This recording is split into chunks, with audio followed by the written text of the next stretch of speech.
On the 24th day of the month, the people of Israel, wearing sackcloth and with dirt on them, assembled for a fast. Those descended from Israel separated themselves from all foreigners. Then they stood up and confessed their own sins and the iniquities of their ancestors. Standing where they were, they read the scroll of the Torah of Adonai, their God, for 1/4 of the day. For another quarter, they confessed and prostrated themselves before Adonai, their God. On the platform of the Levaim stood Yeshua, Bani, Kadmiel, Shevaniah, Buni, Sherebiah, Bani, Kanani. They cried aloud to Adonai, their God.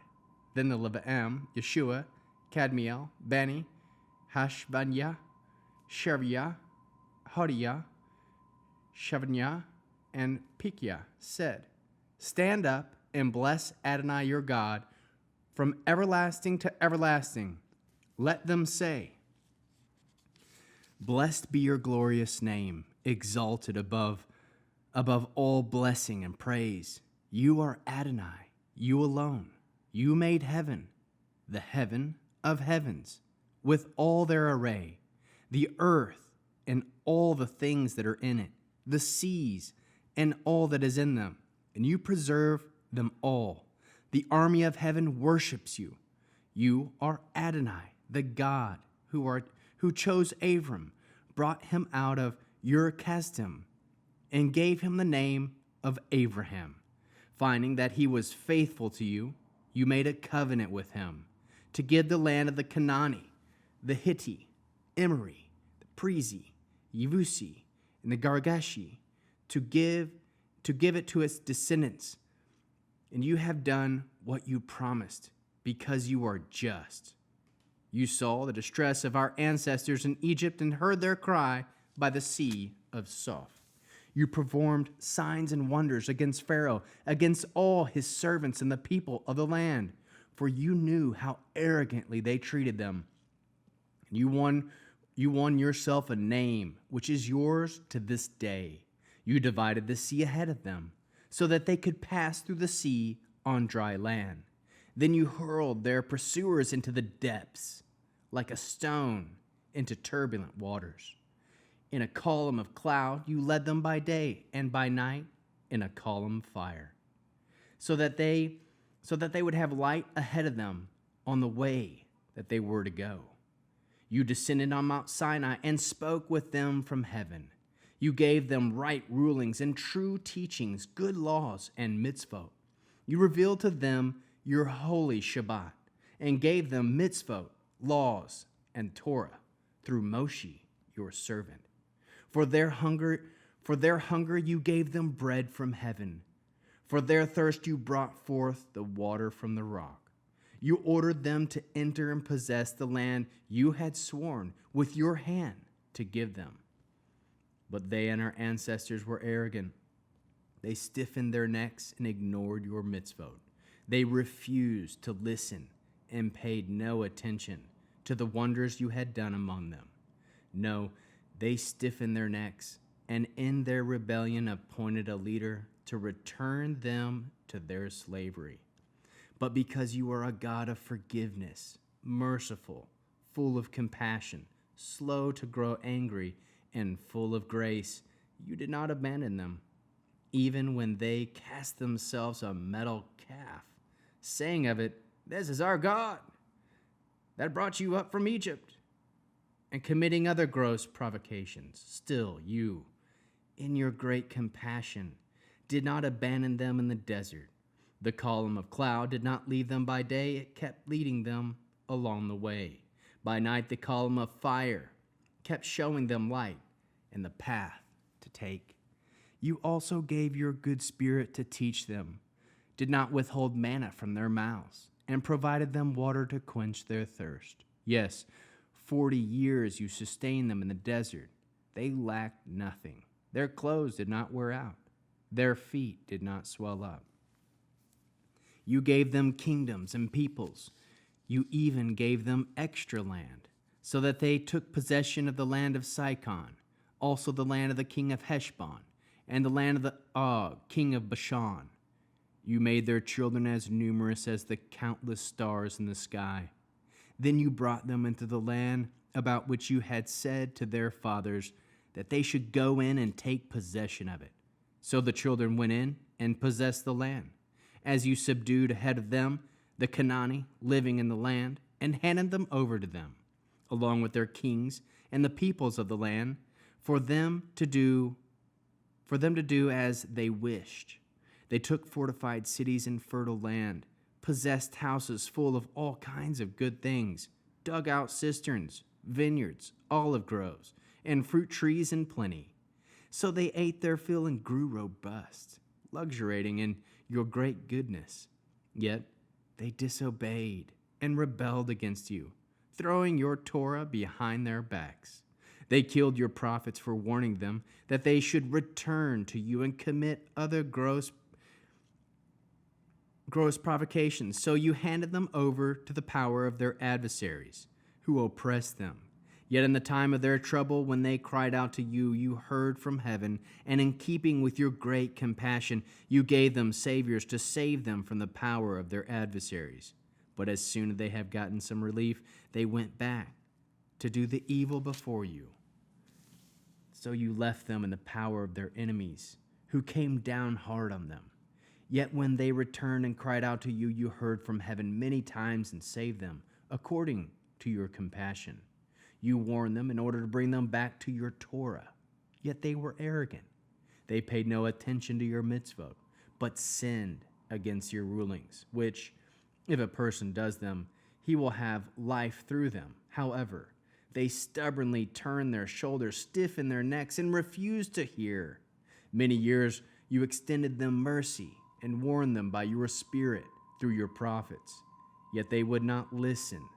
Therefore you handed them over to the peoples of the lands. Even so, in your great compassion, you didn't completely destroy them, nor did you abandon them. For you are a compassionate and merciful God. Now therefore, our God, great, mighty, fearsome God, who keeps both covenant and grace, let not all this suffering seem little to you that has come on us, our kings, our leaders, our Kohanim, our prophets, our ancestors, and on all your people from the times of the kings of Ashur until this very day. There is no question that you are just in all that has come upon us, for you have treated us fairly. It is we who have acted wickedly. Our kings, our leaders, our Kohanim, ancestors did not keep your Torah. Pay attention to your mitzvot, or heed the warnings you gave them, even when they ruled their own kingdom, even when you prospered them greatly.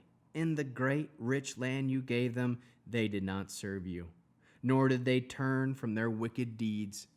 So here we are today, slaves, yes, in the land you gave our ancestors, so that they could eat what it produces and enjoy its good. Here we are in it, slaves.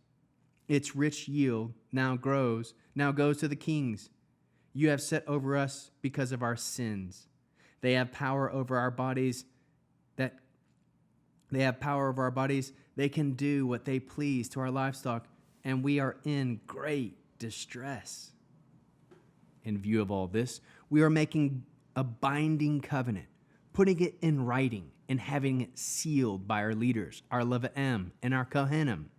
On the sealed document were the names of Nehemiah and Tershata, the son of Hakaliah, Zedekiah, Sariah, Azariah, Yirmiah, Pashkur, Amriah, Melchiah, Hattush, Shavaniah, Meluch, Harim, Mermot, Ovdiah, Daniel, Gittan, Baruch, Mashullam, Abiyah, Me'ilim, Ma'azah, Bilgah, and Shemaiah. These were the Kohanim. The Levi'im were Yeshua the son of Azaniah, Benu, a descendant of Henadad, Kadmiel, and their kinsmen Shphaniah, Hadiah, Klita, Playa, Hanan, Micah, Rekov, Hashviah, Zakur, Shoria, Shvanya, Hodiah, Bani, and Benu. The leaders of the peoples, Parosh, Pokosh, Mo'ov, Elam, Zatu, Bani, Buni, Asgad, Bava, Adiyah, Bigva, Adin, Atur, Hetkaya, Azur, Hodiah, Mashum, Bitzia, Harif, Anatot, Nava, Magpiash, Meshullam, Hezir, Machshavil, Zadok, Yada, Pletia, Hanan, Ananiah, Hoshea, Hananiah, Hashav, Halash, Pilka, Sovech, Rakam, Hashabiah, Manasseh, Achiah, Hanan, Anan, Maluk, Haram, and Bana. The rest of the people of the Kohen, the Levi'im, the gatekeepers, the singers, the temple servants, and all who had separated themselves from the peoples of the lands to the Torah of God, along with their wives, sons, daughters, everyone capable of knowing and understanding, joining their kinsmen, their leaders, in swearing in an oath, accompanied by a curse, in a case of noncompliance, as follows. We will live by God's Torah, given by Moshe, the servant of God, and will perform and obey all the mitzvot, rulings, and laws of Adonai, our Lord. We will not give our daughters as wives to the peoples of the land or take their daughters as wives for our sons. If the people of the lands bring merchandise or food to sell on Shabbat, we will not buy from them on Shabbat or a holy day. We will forego planting and harvesting our fields during the 7th year and collecting debt then. We will impose on ourselves a yearly tax of 1/3 of a shekel, 1/7 of an ounce of silver, for the service of the house of our God, for the showbread and the regular grain offerings and the regular burnt offerings and the offerings on Shabbat, on Rosh Chodesh, at the designated times and on other holy times, for the sin offerings, to make atonement for Israel, and for all the work connected with the house of God. We, the Kohanim, the Levi'im, and the people will cast lots in connection with the wood offerings, so that it can be brought to the house of our God according to our fathers' clans at specified times, year by year, and then burned on the altar of Adonai, our God, as prescribed in the Torah. Every year we will bring the first fruits of our land and the first fruits of all the fruit from every kind of tree of the house of Adonai. We will also bring the firstborn of our sons and our livestock as prescribed in the Torah, and the firstborn of our herds and flocks to the house of our God, to the Kohanim ministering in the house of our God. We will bring the first of our dough, our contributions, the first of every kind of tree, wine, olive oil, to the Kohanim in the storerooms of the house of our God, along with the tents for our land and the Levi'im, since they, the Levi'im, take the tenth in all the cities where we farm. The Kohen, the descendants of Aaron, to be with the Levi'im. When the Levi'im takes tents, the Levi'im will bring the tenth of the tenth to the house of our God, to the storehouses for the supplies. For the people of Israel and the descendants of Levi are to bring the contributions of grain, wine, olive oil to the rooms where equipment for the sanctuary, the ministering Kohanim, to gatekeepers and the singers are. We will not abandon the house of our God. The leaders of the people took up residence in Jerusalem, while the rest of the people cast lots, bring 1/10 to live in Jerusalem, the holy city. With the other 9/10 in the other cities, the people blessed all those who volunteered to live in Jerusalem. In the cities of Yehuda, everyone lived on his own property. The people of Israel, the Kohanim, the Levi'im, the temple servants, the descendants of Shlomo's servants. But the leaders of the province lived in Jerusalem. Some of those living in Jerusalem were from the people of Yehuda, and others were from the people of Benjamin. Those from the people of Yehuda were Atiah, the son of Uzziah, the son of Zechariah, the son of Emariah, the son of Shephiah, the son of Mahalal, the descendants of Peretz, and Masiah, the son of Baruch, the son of Kol Hosah, the son of Hosea, the son of Adaiah, the son of Yoriv, the son of Zechariah, who belonged to the family of Selah. The total number of descendants in Perez living in Jerusalem was 468 courageous men. These are the people of Benjamin: Sulu, the son of Meshullam, the son of Yoed, the son of Padiah, the son of Koliah, the son of Masiah, the son of Ithiel, the son of Yeshiah. After him, Gabiah, Saliah, 928 in all. Yoel, the son of Zikri, was their overseer, and Yehuda, the son of Hananiah, was second in charge of the city. For the Kohanim, Yadya, the son of Yoriv, Yokin, Sarah, the son of Helkiah, son of Meshullam, the son of Zadok, the son of Muriok, the son of Okotov, the supervisor of the house of God, and their kinsmen who did the work of the house, in all 822. And Adiah, the son of Yorkam, the son of Pladiah, the son of Amtzi, the son of Zechariah, the son of Pashkur, the son of Milkiah, with his kinsmen, heads of fathers' clans, 242. And Ameshi, the son of Ezrael, the son of Echiaz, the son of Meshilemot, the son of Emir, with his kinsmen, courageous men, 128. Their overseer was Zebdiel, the son of Ha-Galodim. From the Levaim, Shmaiah, the son of Hashuv, the son of Ezekam, the son of Hashviah, the son of Buni. And Shabti, and Yozvad, from the leaders of Levaim, who were in charge of external affairs of the house of God. And Mattaniah, the son of Maha, the son of Zabdi, the son of Asaph, the leader, who began the thanksgiving prayer. And Bachbuchiah, the second among his kinsmen, and Avda, the son of Shamu, the son of Galal, the son of Yudtun. All the Levaim in the holy city numbered 284. The gatekeepers, Akuv, Talman, and their kinsmen, who kept watch at the gates, numbered 172. The rest of Israel, the rest of the Kohanim, the rest of Levaim, were all in the cities of Yehuda, each on his own property. The temple servants lived in Ophel, Zecha, and Gishpa, were in charge of the temple servants. The overseer of the Levaim in Jerusalem was Uzi, the son of Bani, the son of Hashviah, the son of Mattaniah, the son of Bacha. From the descendants of Asaph, the singers, he was in charge of the work of the house of God.